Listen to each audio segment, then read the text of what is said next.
कि wherever the causing of a certain effect or an attempt to cause that effect, ठीक है, wherever the causing of a certain effect or an attempt to cause that effect by an act or by an omission is an offense.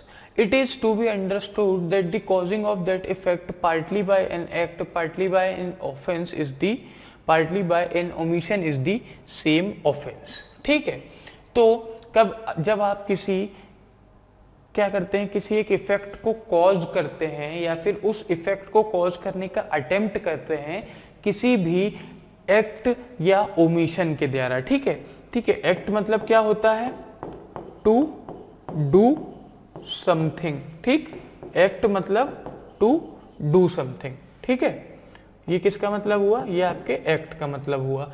वहीं जो आपका यहाँ पे omission की बात हो रही है, ओमिशन की बात हो रही है, तो वो क्या बोलता है, to not to do something, ठीक, नॉट टू डू समथिंग। तो या तो आप कुछ करते हैं या कुछ नहीं करते हैं, किस चीज के लिए, एक इफेक्ट को कॉज करने के लिए, या फिर उस इफेक्ट को कॉज करने का आप अटेम्प्ट करते हैं, ठीक है, ठीक है, या तो किसी एक्ट से या ओमिशन से, या फिर पार्टली किसी एक्ट से और पार्टली किसी ओमिशन से, ठीक, तो वो एक ऑफेंस होता है, ठीक है। और वो अगर आपने सिर्फ एक्ट से किया हो तो भी ओमिशन है, सिर्फ ऑफेंस ओमिशन से किया हो तो भी ऑफेंस है, पार्टली एक्ट पार्टली ओमिशन से किया है तो भी वो ऑफेंस ही कहलाएगा, ठीक है। चलिए, तो ये आपका प्रिंसिपल कह रहा है। फैक्ट क्या कह रहा है, ए इंटेंशनली ओमिटेड, ठीक है ना, ए ने इंटेंशनली क्या किया, ओमिट किया, ठीक है, हैज नॉट डन समथिंग, ठीक है, ए हैज नॉट डन समथिंग, ठीक है, ए ने क्या किया, इंटेंशनली कुछ काम नहीं किया, ठीक है, तो वो काम क्या था, to give food to his father. A ने इंटेंशनली अपने पिताजी को खाना नहीं दिया, और he also used to beat his father, ठीक है, तो ये क्या किया उसने, हैज डन समथिंग, ठीक, तो उसने क्या नहीं किया, उसने खाना नहीं दिया, और उसने क्या किया, उसने अपने पिताजी को पीटा, मारा, ठीक, और उसके कॉन्सिक्वेंसेस क्या हुए, ए के फादर डाइड, ठीक, तो ये डाइड जो चीज हुई ना, ये सर्टेन इफेक्ट हुई, ठीक है, ये क्या हुई, सर्टेन इफेक्ट, ठीक, इसको कॉज करने के लिए, ठीक है, इस सर्टेन इफेक्ट को कॉज करने के लिए या उस कॉज को अटेम्प्ट करने के लिए उसने क्या किया, एक्ट भी किया और ओमिशन भी किया, ठीक है। तो यहां पे उसने क्या किया, ही पार्टली एक्टेड, ठीक है, and partly omitted, getting it, partly acted and partly omitted, ठीक है, ही एक्टेड बाय बीटिंग, ठीक है, and omitted by what, by not giving food, getting it। चलिए, तो पार्टली इसने एक्ट किया और पार्टली इसने ओमिट किया, ठीक, चलिए, उससे उसने एक कॉन्सिक्वेंस किया।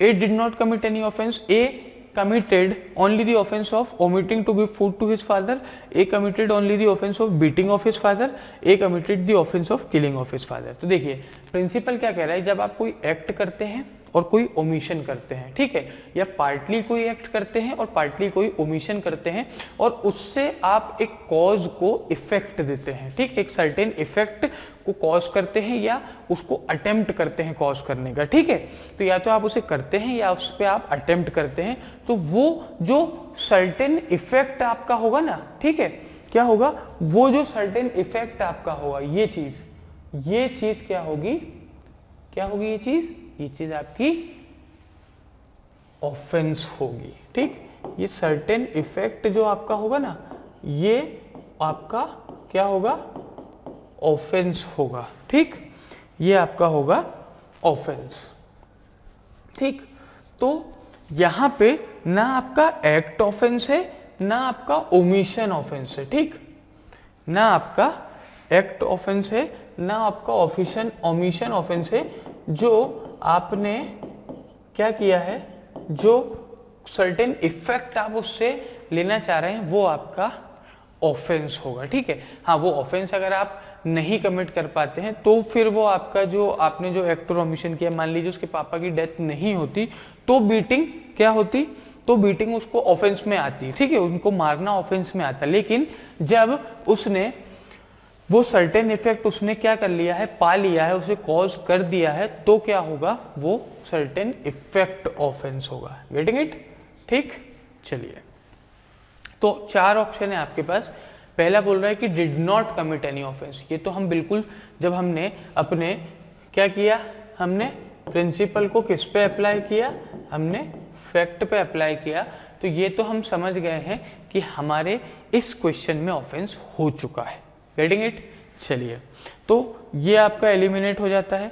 बी बोल रहा है only the offence of omitting to give food to his father, no. Only the offence of beating his father, no. he has committed the offense of killing of his father, ठीक है। तो option D आपका क्या हो जाएगा, option D आपका सही हो जाएगा कि इन्होंने अपने फादर की हत्या करने का, उन्हें किल करने का क्या किया है, ऑफेंस किया है। चलिए, ठीक है, आगे बढ़ते हैं, देखते हैं question number 28। Nothing is an offence which is done by a child under 7 years of age। Nothing is an offense which is done by a child under 7 years of age, ठीक है। मतलब कि एक दिन के बच्चे से लेकर के, ठीक है, 6 साल 11 महीने, और मान लीजिए 1 जनवरी को पैदा हुआ था तो 31 दिसंबर को, 1 जनवरी को उसका बर्थडे आता है, तो ये 31 दिन, ठीक है ना, ठीक, तक वो क्या नहीं होगा, वो क्या नहीं होगा, वो लाइबल नहीं होगा किसी भी ऑफेंस के लिए। मतलब कि अगर वो कोई ऑफेंस कमिट भी करता है तो उसे ऑफेंस नहीं माना जाएगा, ठीक है। लेकिन जैसे ही वो 31 दिसंबर के बाद अगले दिन क्या होगा, 7 साल का होगा, तो वो चीज ऑफेंस बन जाएगी, ठीक। चलिए, तो a child born on 1 January 2005 killed another child B on 30 December 2011, ठीक। तो ये 2005 की 1 जनवरी को पैदा हुए थे, तो 2006, 2007, 2008, 2009, 2010, कितना, 1 2 3 4 5 साल का हो गया था ये 2010 में, और ये 2000 दिसंबर 2011 में भाई साहब ये कितने सालों का था, 6 सालों का था, ठीक है। अगले दिन ये 6 साल का होने वाला था, कितने साल का, 6 साल का, ठीक। तो ये 7 साल की छोटा था और इसने क्या कर दिया, एक दूसरे बच्चे को, बी को मार दिया। लेकिन जब हम अपने प्रिंसिपल को क्या करेंगे, फैक्ट पे अप्लाई करेंगे, तो हमारा आंसर क्या निकल के आ रहा है कि भाई ये 7 साल से छोटा बच्चा था, और nothing is an offence which is done by a child under 7 years of age। Getting it. तो A has committed no offense, A has committed the offense as it is heinous crime। देखिए यहाँ पे क्या बोला है, nothing is an offence, भले ही वो heinous हो चाहे ना हो, तो ये ऑप्शन आपका एलिमिनेट हो जाएगा। Killing of one child by another child is not an offence, this is also vague, ठीक है, प्रिंसिपल के साथ आपके नहीं जाता। A has not committed the offence for on the date of killing of B, A was a minor, ठीक है। तो देखिए A has committed no offence और ए हैज कमिटेड, ये वाले दोनों ऑप्शन आपके सही हैं, लेकिन यहाँ पे हमारा ऑप्शन डी क्यों हो रहा है, क्योंकि हमारे प्रिंसिपल के साथ सबसे ज्यादा कौन सा ऑप्शन जा रहा है, हमारे प्रिंसिपल के साथ सबसे सही ऑप्शन जो जा रहा है वो है option D, which is saying कि ए ने कोई भी ऑफेंस कमिट नहीं किया है। और क्यों नहीं किया है, because he was a what, minor, ठीक।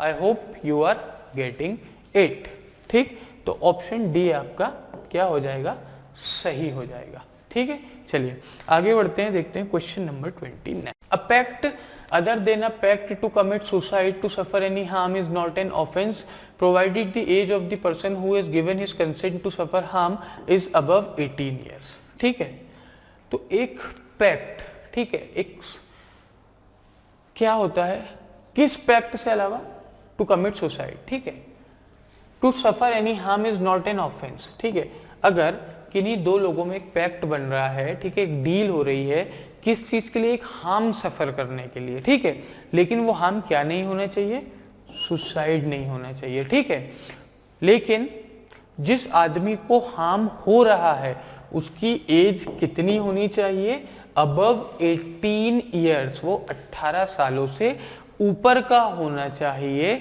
ठीक है, तभी वो ऐसा पैक्ट क्या कर सकता है, साइन कर सकता है। ठीक है, वो ऐसा पैक्ट कब साइन कर सकता है, जब वो 18 सालों से ऊपर का है। अगर 18 सालों से नीचे का है और वो ऐसा कोई हार्म सफर करने का पैक्ट साइन करता है तो वो पैक्ट वैलिड नहीं होगा। ठीक, A enters into a pact with B, A ने बी के साथ एक पैक्ट किया, a boy less than 18 years of age. ठीक है, और बी क्या था, 18 सालों से कम का था। A fence with each other for amusement, to fence with each other for amusement, उन दोनों ने कहा हम दोनों एक दूसरे से फेंसिंग कर लेंगे, तार से बांध के, क्यों, मस्ती में। They agreed to suffer any harm which in the course of such fencing may be caused without foul play। और उन्होंने कहा कि जब तक के फाउल प्ले नहीं होता है, जब तक कि आप चीटिंग नहीं करोगे, तब तक अगर हम दोनों को कोई भी हार्म होगा तो उसके लिए हम एग्री कर रहे हैं। चलिए, बहुत अच्छी बात है। A while playing fairly hurts B, A commits no offense। A while playing only fairly unfairly hurts B, A commits no offense। A while playing fairly hurts B, A commits an offense। A while playing unfairly hurts B, A commits no offense। ठीक है, तो पहला option बोल रहा है कि अगर A Fairlie खेल रहा है फिर भी B को हर्ट करता है तो वो कोई भी ऑफेंस कमिट नहीं करता है। और दूसरा ऑप्शन बोल रहा है कि A while playing only fairly, ठीक है, A अगर अनफेयरली प्ले कर रहा है और फिर B को हर्ट करता है तो ए क्या कर रहा है, एक ऑफेंस कमिट कर रहा है। ऑप्शन सी बोल रहा है कि A while playing fairly hurts B.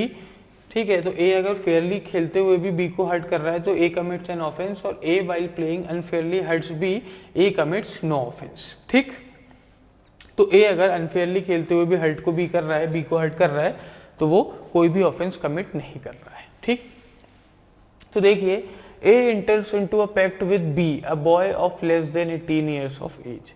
A B के साथ एक पैक्ट में एंटर करता है जिसकी उम्र क्या है, 18 ईयर्स से कम है। To fence with each other for amusement, they agreed to suffer any harm which in the course of such fencing may be caused without foul play.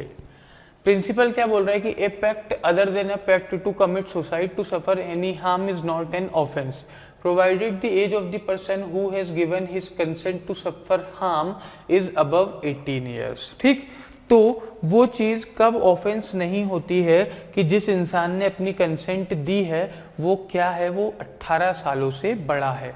यहाँ पे बी क्या है, he is less than 18 years of age. तो क्या होगा कि A while playing fairly hurts B, A commits no offence. A while playing only unfairly hurts B, A commits an offense। A while playing fairly hurts B, A commits an offense। A while playing unfairly hurts B, A commits no offense। ठीक, तो भाई अगर A Fairlie भी खेल रहा है और hurt करता है B को तो वो कोई ऑफेंस नहीं होगा। A अगर अनफेयरली खेल रहा है और B को हर्ट करता है तो वो ऑफेंस होगा। A अगर फेयरली खेल रहा है फिर भी बी को हर्ट कर रहा है तो वो ऑफेंस होगा, और ए अगर अनफेयरली खेल रहा है और बी को हर्ट करता है तो भी वो ऑफेंस होगा। ठीक, चलिए, तो देखिए यहाँ पे क्या होगा ना कि यहाँ पे भाई बच्चा 18 सालों से कम का है, तो वो अगर कोई भी, ठीक है, वो अगर कोई भी कंसेंट दे रहा है हार्म सफर करने के लिए तो वो वैलिड नहीं होगी। तो अगर उसे हार्म होता है तो ऑफेंस कमिट हो जाएगा। ठीक, क्या हो जाएगा, ऑफेंस कमिट हो जाएगा। तो A while playing fairly hurts B, A commits an offence. Option C आपका यहाँ पे सही होगा कि अगर फेयरली खेलते हुए भी उसने उसे क्या किया, हर्ट किया, तो वो ऑफेंस कमिट हो जाएगा। क्यों? क्योंकि उसकी एज 18 ईयर्स से कम है और उसकी कंसेंट का कोई मायना नहीं रखाता है according to the principle given over here. ठीक, चलिए आगे बढ़ते हैं, देखते हैं क्वेश्चन नंबर 30 क्या कह रहा है। क्वेश्चन नंबर 30 का प्रिंसिपल कह रहा है कि when an act which would otherwise be an offence, एक ऐसा एक्ट जो अदरवाइज ऑफेंस होता है, is not that offence by reason of the youth, वो किस चीज के कारण रीजन ऑफेंस नहीं है? रीजन ऑफ द यूथ, की बच्चे की कैपेसिटी नहीं है वो करने की। ठीक है, द वांट ऑफ मैच्योरिटी, अगर उसकी मैच्योरिटी उतनी नहीं है, अगर वो अनसाउंड है, इंटॉक्सिकेटेड है, ठीक है, या फिर ठीक है every person has the same right of private defence against that act which he would have if the act were that offence, nothing is an offence which it does in the exercise of the right of private defence. देखिए क्या होता है कि देखिए ये कह रहा है कि भाई आपके 5-6 डिफेंसेस हैं, ठीक है, तो अगर कोई इंटॉक्सिकेटेड है, ठीक है, कोई अनसाउंड है, कोई माइनर है, किसी की मैच्योरिटी लेवल नहीं है, ठीक है, तो देखिए क्या होता है कि 7 सालों से छोटा बच्चा तो नो ऑफेंस में आ जाता है। ठीक है, 14 साल से छोटे वाले की हम क्या देखते हैं? हम मैच्योरिटी लेवल देखते हैं। ठीक है, फिर अनसाउंड पर्सन भी ऑफेंस नहीं कर सकता। ठीक है, इंटॉक्सिकेशन भी एक डिफेंस है। ठीक, ये सारी चीजें क्या हैं? ये सारी चीजें एक डिफेंस है, लेकिन इन सभी के खिलाफ भी क्या होता है? इंसान को प्राइवेट डिफेंस क्या रहता है? अवेलेबल रहता है। क्या अवेलेबल रहता है? Private defence. ठीक, प्राइवेट डिफेंस उन्हें इन चारों लोगों के खिलाफ भी अवेलेबल रहता है। ठीक है, तो देखिए फैक्ट पढ़ते हैं और देखिए दूसरा आगे आपका जो प्रिंसिपल है वो क्या कह रहा है कि nothing is an offence which is done in the exercise of the right of, अगर आप अपने राइट ऑफ प्राइवेट डिफेंस को क्या कर रहे हैं? एक्सरसाइज कर रहे हैं, और उसे एक्सरसाइज करते टाइम आप अगर कोई ऑफेंस कमिट कर भी देते हैं तो वो क्या होगा? वो ऑफेंस नहीं होगा। फैक्ट बोल रहे हैं कि चलिए प्रिंसिपल को अब हम क्या करेंगे? फैक्ट पे अप्लाई करेंगे। A under the influence of madness attempts to kill B. B in order to save his life cause grievous hurt to A. A क्या करता है भाई? पागलपन के दौरे में B पे अटेम्प्ट करता है उसे मारने का। ठीक, B पे वो अटेम्प्ट करता है टू किल B, और B अपनी जान बचाने के लिए क्या करता है? उसे ग्रीवियस हर्ट कॉज कर देता है। ठीक है, in the exercise of his right of private defence वो ग्रीवियस हर्ट क्या कर देता है? कॉज कर देता है। तो अब हमने जब प्रिंसिपल को अप्लाई किया तो हमने क्या देखा कि एक पागल आदमी उस इंसान पर क्या कर रहा था? अटेम्प्ट कर रहा था उसकी जान लेने का, उसने प्राइवेट डिफेंस का यूज किया, और नथिंग इज एन ऑफेंस। ठीक है, ऑफेंस नहीं है अगर आपने प्राइवेट डिफेंस यूज किया है। तो A has committed an offence आपका सीधा सीधा एलिमिनेट हो जाएगा, B has committed an offence ये भी आपका सीधा सीधा एलिमिनेट हो जाएगा। ठीक है, और A has not committed an offence भी आपका एलिमिनेट हो जाएगा। क्यों एलिमिनेट हो जाएगा?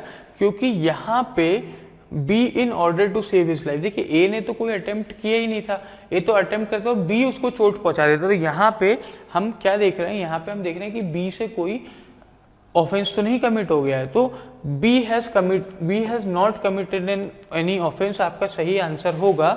ठीक है, ठीक, क्योंकि ए तो अनसाउंड है। ठीक है, तो उसे तो भाई वो अटेम्प्ट टू मर्डर भी अगर लगाए तो वो अटेम्प्ट टू मर्डर में भी क्या हो जाएगा? उससे तो छुट्टी मिल जाएगी कि हाँ भाई इंसान पागल है, उसकी सोचने समझने की इतनी शक्ति नहीं है, तो उससे हो गया।